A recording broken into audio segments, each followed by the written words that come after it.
Did the Atlanta Hawks secretly hire Nico Harrison?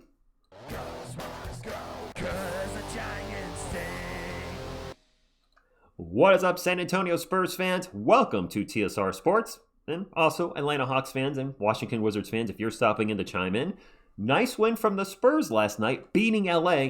However, at the start of the game, we got huge news as the Atlanta Hawks traded Trae Young. A question to you before I get into it and give my 2 cents.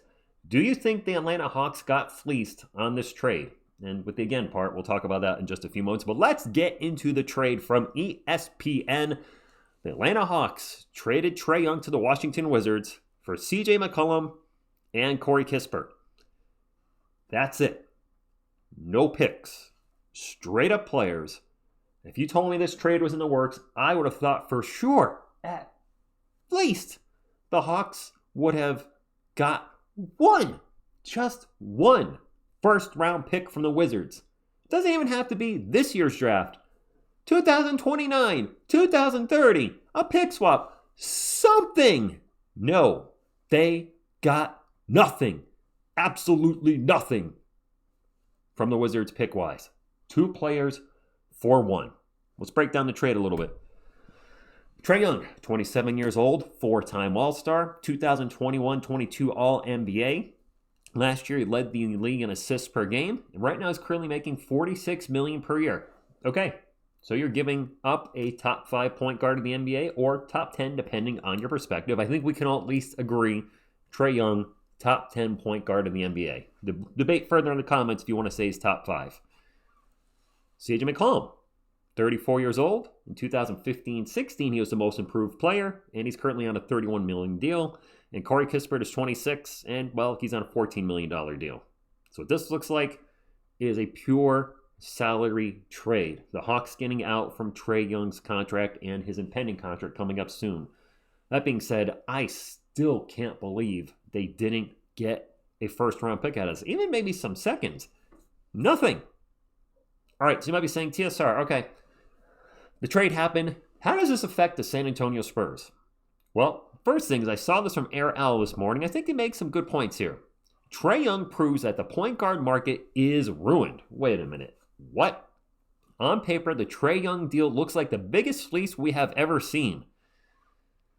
I don't know, Luka Doncic trade is pretty high up there, is it not? However, when you look around the NBA and the front office is strolling with the new apron rules, you can rationalize it. There wasn't a single other team that could viably trade for the struggling guard without dismantling their core. Furthermore, most teams are pretty set at the point guard position. The majority of contenders have their guys solidified, and the tanking teams have a player they believe can be their long-term answer. At the end of the day, the Wizards were one of the only squads that made sense to bring in a max contract point guard. So what's our point here? If the San Antonio Spurs decide that Castle and Harper are the point guards or combo guards, whatever you want to call it, of the future, and Fox continues to have, you could say, as time passes, he slows down a little, say they want to move on him from 2 or 3 years, the return may not be that good, similar to this Hawks and Wizards trade. After all, Spurs fans, the Spurs didn't give up a whole lot to get De'Aaron Fox from the Sacramento Kings. So if they do decide to move on from some of you ready to move on from him now, but if they do decide to be ready to move on from him in a few years, they might even get less than this. It could be just some kind of salary trade dump where they're taking an aging veteran. I believe McCollum's on an expiring contract. Another guy in a mid-contract like Kispert, and you're just dumping De'Aaron Fox. We'll see, but this is just something to keep in your back of your mind. Now, I was talking about the fleecing at the beginning. The Hawks also have a pick swap with the Hawks this year. And that was the first fleece for the Hawks in this channel's history when the Atlanta Hawks traded a bunch of picks for DeJounte Murray. Of course, they moved on from Murray a couple years later. They did get Dyson Daniels in return. But the trade itself, the trade the Hawks made for DeJounte Murray certainly looked kind of like a fleece at the time. And the results certainly showed that it was a fleece. Let's get back to the pick swap. How are the Hawks looking right now? Right now, they're in 9th place, and they're 18-21, so they're in the play-in spot, which they were last season. And while this does appear to be a fleece trade, and I see Spurs fans saying, and Spurs content creators, without Trae Young, the Hawks are going to be terrible, what a bad move, da-da-da. I disagree. Yes, the Hawks are 18-21. what you may not realize, or I know some of you do, the Atlanta Hawks are better without Trae Young. Was Trae in the lineup, and granted one of these games he only played like 7.5 minutes, they are 2-8. 2-8 would be one of the worst teams in the NBA. Without Trae Young, they're 16-13.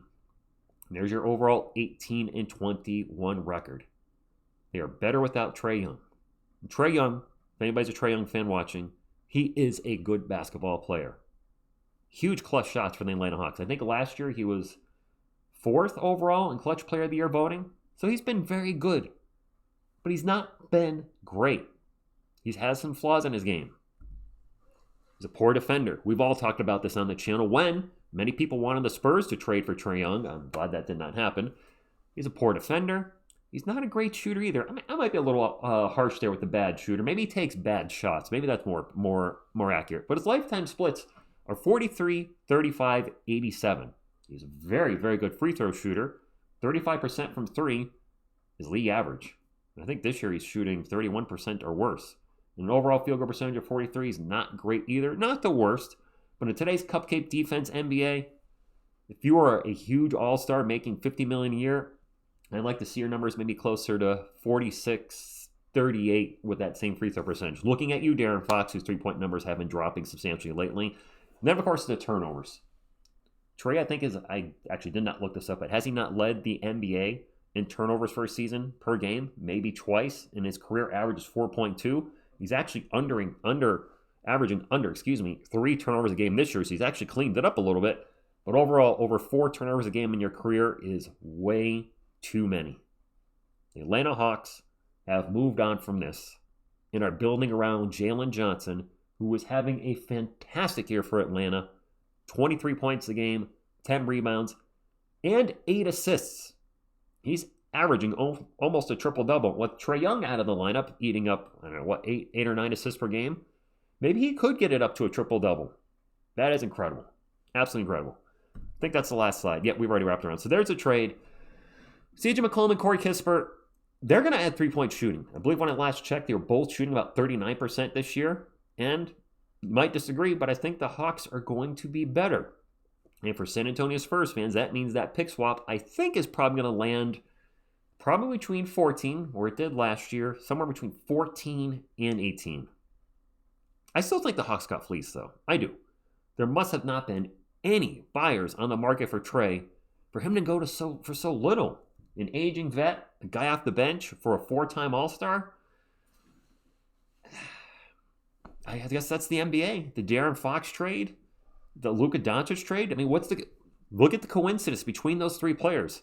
Well, I think we all agreed that the Lakers got a fantastic deal with the Luka Doncic trade. We thought the Spurs did a great job getting De'Aaron Fox and didn't give as much as we thought we would. And now this Trae Young trade. They're all point guards. Then you see a trade like Desmond Bane, who's a shooter. And what did the Grizzlies give up, or what did they get in return from the Magic? Like 4 first-round picks? That tells me, at this moment in time, as Era Alamo said, the point guard market must be just really right now. And it might only get worse. Maybe it'll turn around in a couple years. Who knows? Maybe De'Aaron Fox will be a Spur for life. I don't know. But just something to keep an eye on just a little bit. But more importantly, if you want to keep an eye on now as a Spurs fan, is where the Atlanta Hawks are in the standings, because we have that pick swap coming up in a few months. I do sincerely think they're going to be better without Trae Young. The question is, do you? I'm very curious on your feedback. Are the Hawks better without Trae Young? They bring in 2 guys that can shoot the 3 ball? Or is this a huge mistake? And the trade itself, do you think the Hawks got fleeced? When it just comes to the trade details, not long-term, the future of the team, but just the trade itself, was it a fleecing? I'm very curious on your feedback. Hit the thumbs up to support the channel. Subscribe to become part of our awesome Spurs community. And most of all, by the way, I'm very curious to hear from Atlanta Hawks fans and Wizards fans on this one. I thank you all for watching. And as always, go Spurs go.